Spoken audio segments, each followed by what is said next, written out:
Good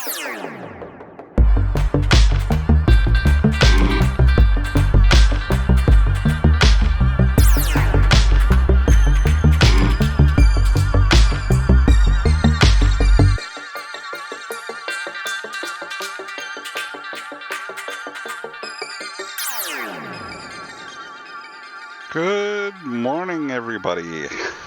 Welcome to the Crypto Insider channel. I am the Crypto Insider, recording from Austin, Texas. It is a nice sunny day here in the wild and wonderful city of Austin, Texas. And I am back with another crypto video regarding some of our favorite cryptos here at the Crypto Insider channel. XRP. We're going to talk about Chainlink a little bit due to its recent performance. We're going to talk about the recent price bump.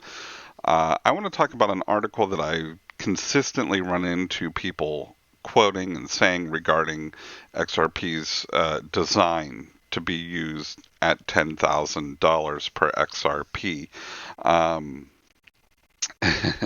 And I'm not going to say it's right or wrong. I'm just going to say I don't think so. I don't think so for quite a while. Probably not in my lifetime or not until I'm very old anyways. But I do want to cover it because I think the author does make some interesting points. Before we do that, I have to say two things, though. One, I am not a certified financial planner, registered investment advisor, stockbroker, tax accountant, astronaut, horticulturalist. None of that. I am just some guy on the internet who's worked in the fintech space for a long time, making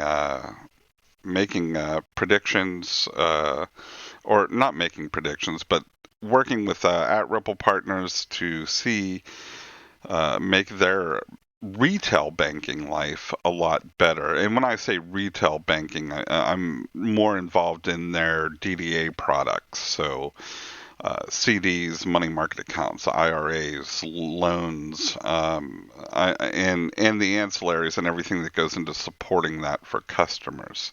And that's where my wheelhouse generally is, making sure everybody can call in and check their bank balances and they get their statements and tax forms on time, and managing all the companies that do that for them. So it's a weird space, and I get to see a lot of different things. I do not work in the cross-border payment space. So we've got that. The other thing I want to say is, if you're looking at the screen right now and you're new to the channel, we do donate for each new subscriber to charity. We donate a small amount of XRP to @GoodXRP. They are a charity aggregator, meaning they take our 2 XRP, break it down, and send it off to 9 charities. And you can, research those Twitter handles. They're all good places that do homeless vets and St. Jude's and dog rescues and clean water projects, educational materials for kids, all kinds of good stuff like that. So we like supporting their mission as much as we can. So let's, as usual on the channel, we do start after we get through all that rigmarole. We get right into the price action. Some of the prices have just turned red on the hour over the last 30 minutes, I'd say. XRP up 3.74% on the 24-hour, but down 0.59% on the hour. So it looks like we might have had a little bit of a run up and then a pullback, and that's generally how these things works.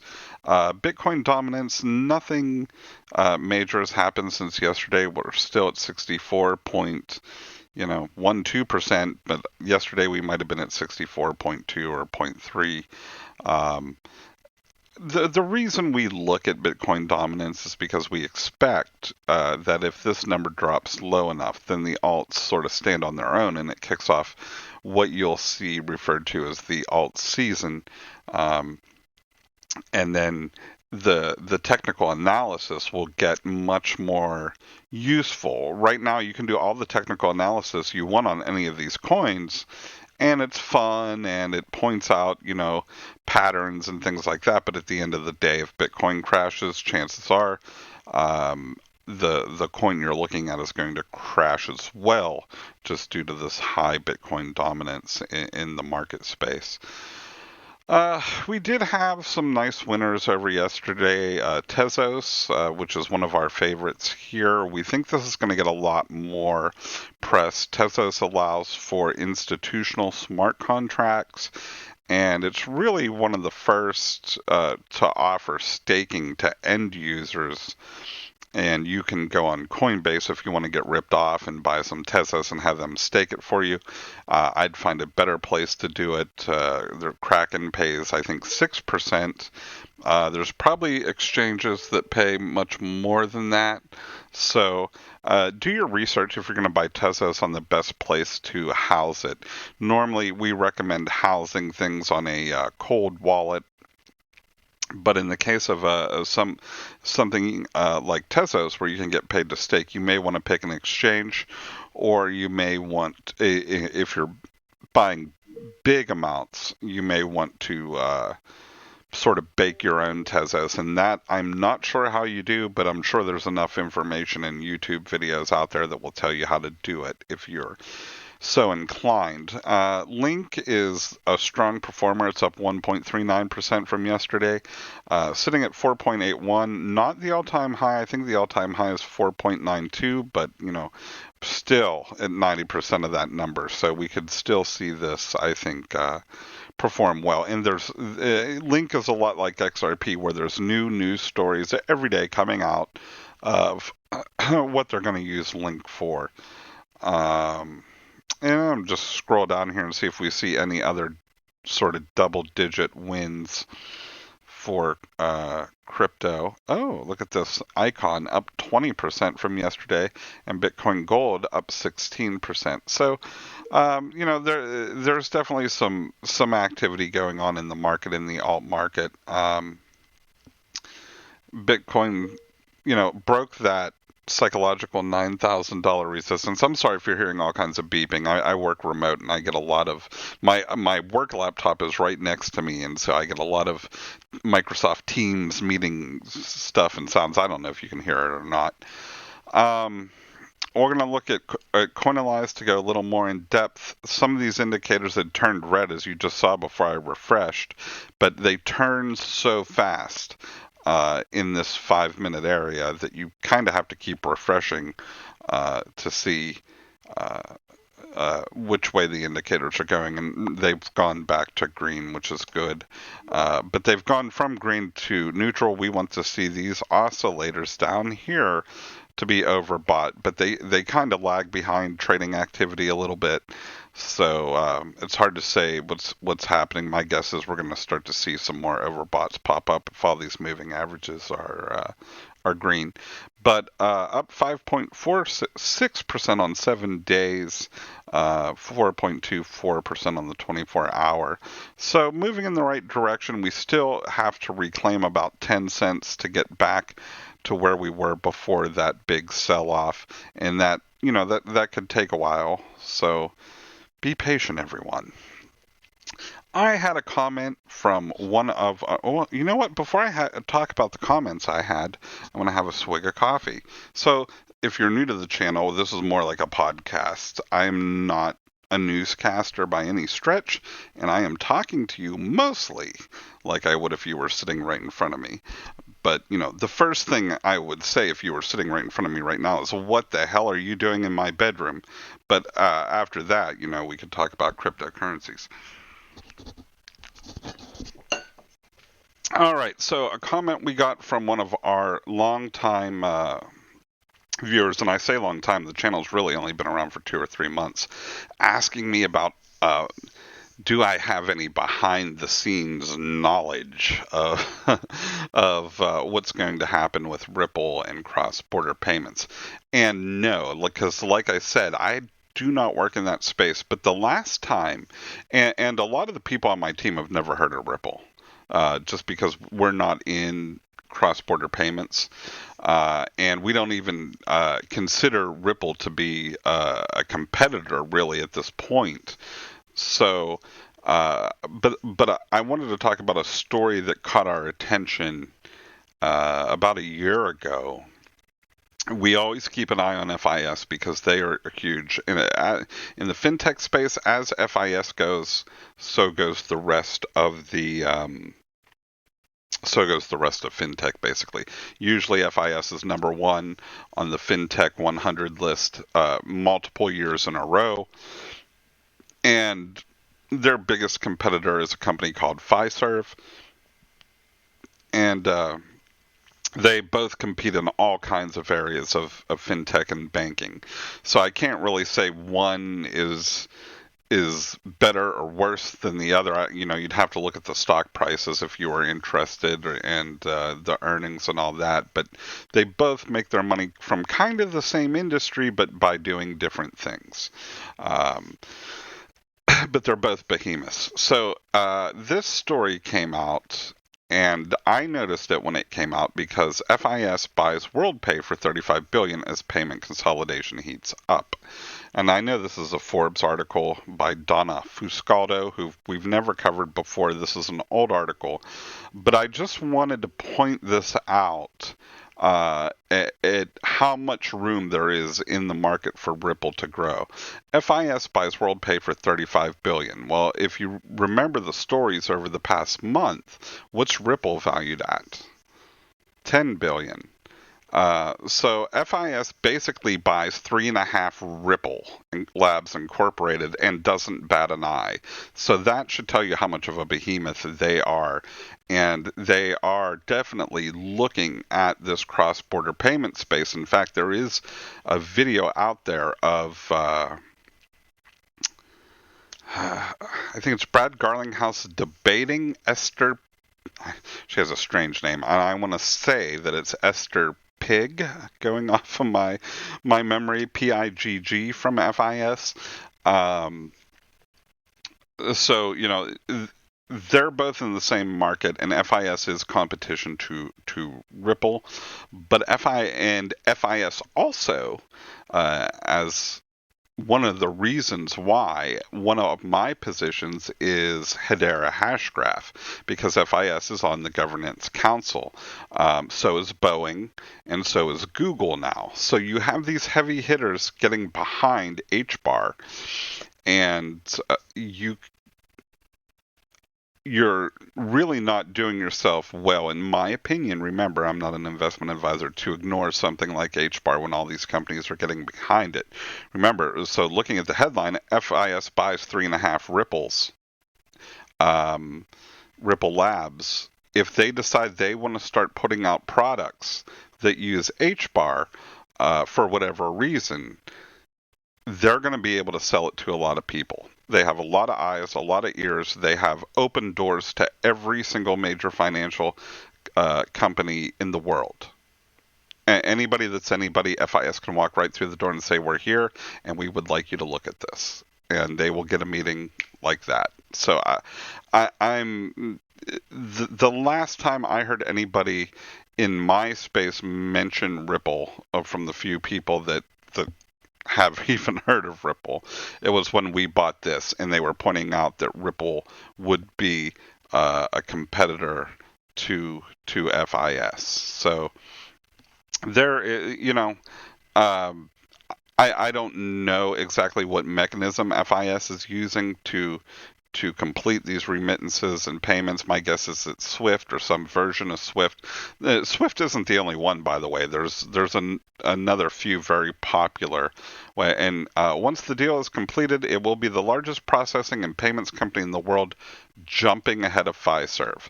So it's not really that FIS was concerned about competing with Ripple as much as it was they wanted to jump ahead of their biggest competitor.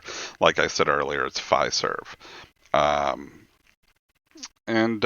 Yeah, so that's the last time I heard anything in the fintech space about Ripple competing with both of these groups, FIS and Fiserv. So we'll see. I mean, Ripple has their work cut out for them. They know they're up against the big boys, but they also talk to these big boys, and you know, it's not a completely adversarial relationship. You know, it's very if Ripple Labs were ever to sell out, if they were ever to just sell and everybody went home, it would be to either FIS or Fiserv. And then those companies would probably keep up with ODL and and work on the ledger, and do that sort of thing. Or they would just trash it and use their own products. It's hard to say. I can't speak to the minds of the executives of these companies, but yeah. So there it is, Geo. That's the last thing that I've heard as a crypto insider, and that was a year ago. So, it's old info, but I just wanted to cover it. One of the things I talked about at the beginning of this video was the $10,000 XRP. And if you're new to crypto and you like XRP and you start looking at crypto Twitter and that sort of thing, you'll see a lot of people say XRP was designed for $10,000 per coin.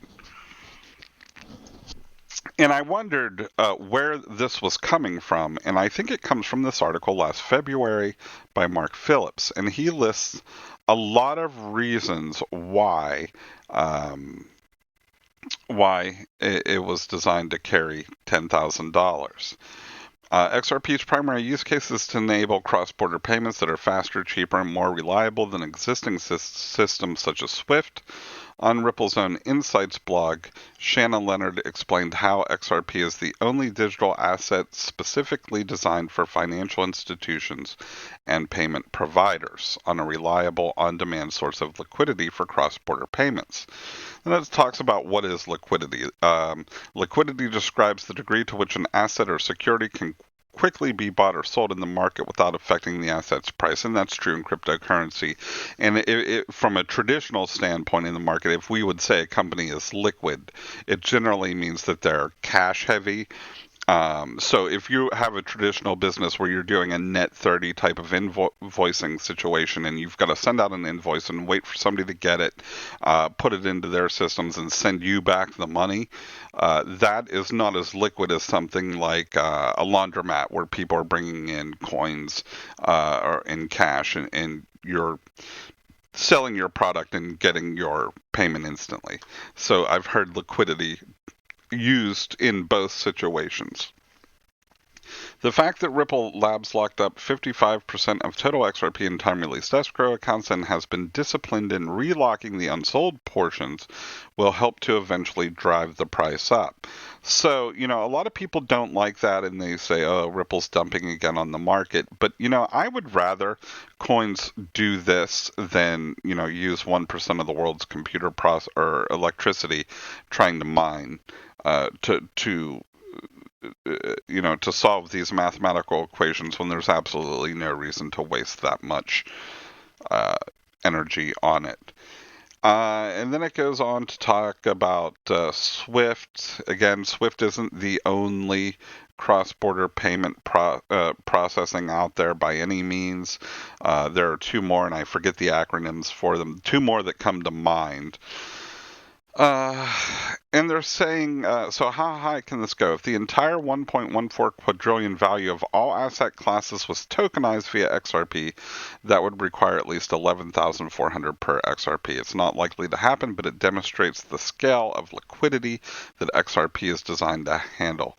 Yeah, and I don't think we're going to see a 1.14 quadrillions pour into XRP anytime soon. I hope. I don't think it's anything you're going to see soon. Bottom line is the more XRP is used, it's deflationary, and I don't know if he covers that, but there's a little bit being burned off for every transaction out there. This article does cover the low transaction cost, affordability. It tells you that a Ripple or an XRP is divisible by 6 decimal places, which doesn't make sense at 30 or 22 cents. It's a very tiny amount of money if you're looking at converting that to fiat. But in the grand scheme of things, at $10,000, it makes a lot more sense. So he has some points here, but you got to understand one thing that I think he's overlooking is that when you're talking about the cross-border payment space, this is a fraction of a second. They're buying the XRP and selling it. The only XRP that gets really taken off the market in that small amount of time is the drop rate, or the burn rate, rather.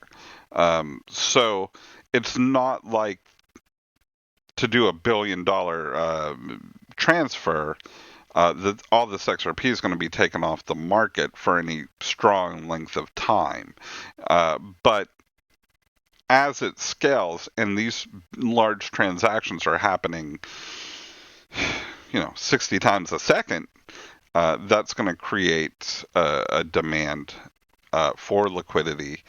And hopefully, fortunately, this added demand will also drive the price and create sort of a virtuous circle in which demand increases prices, which increases liquidity and demand. That's what we're hoping for. And some of the stuff holds us back, like regulation. We're waiting for that regulation to happen. Wow, I'm just talking and talking and talking today. This is going to be a long video. The next story, News BTC from Yashu Gola. Chainlink steals Bitcoin's thunder, sets historic highs as crypto market bleeds. Dubbed as Link the 11th largest crypto, climbed 27% this week to have established an all-time high of $4.92. It performed similarly well against Bitcoin, rising by more than 22% to 55K sats to become one of the leading risk-reward assets in both the dollar and crypto-denominated markets. And this is a crypto that I'm kicking myself on because I do have a position, but it's a very small position in the scale of things. I wish I had bought a lot more. Hey, you can only... You only have so much fiat to invest in this stuff before you put yourself in the poorhouse. And I don't like to break my rule of not investing more than I can afford to lose. So sometimes you're just going to miss out. Sometimes I'm just going to miss out just because I'm not independently wealthy enough to buy every crypto that I like. Something I also wanted to cover and tell people not to worry about is a tweet from DIY Investing. He's one of the technical analysis we like to cover on the channel. I really enjoy the way that he explains technical analysis and makes it easy to understand. If you want to watch more technical videos, I'd recommend checking out his channel. But he says in a tweet, "I was really hyped about XRP and I still am. But as of right now, I'm happy as hell I decided to shift my portfolio with the new year. Moving into Tezos and Ethereum made me way more money." And so you got to understand there are multiple schools of thought on how to do this. If you don't have a lot of technical ability or chart analysis skills, chances are your dollar cost averaging. Every time you get a paycheck, you're buying, let's say $25 worth of XRP, and it's just stacking up and stacking up and stacking up. And as it rises, hopefully you'll be able to make a return on that. And that's a smart way to do it, in my opinion, if you're not into technical analysis. But he is. That's his whole thing, is trading and charting and looking for patterns. And so it makes sense that he doesn't want to keep a very large position in something that's, let's face it, been relatively stagnant over the past year. Now, he is still running the risk. He's still running a risk of putting money into Tezos and Ethereum and having XRP Moon. That possibility is always out there, and he, based on his technical analysis, has decided to diversify a little bit. He still, if you go down in the comments, he still says he has a large position in XRP. So it's not like he's saying XRP is garbage, I want out, which I'd be really interested in seeing that video if he made it. But more so, I can't afford to keep all these assets in XRP right now. I'd rather use my trading skills to make some profits. And that's a very valid position, in my opinion, to take. So check out DIY Investing. I went long. We're going to pop up some videos for you. There's the music, our wonderful music for the Crypto Insider channel. And we'll see you tomorrow.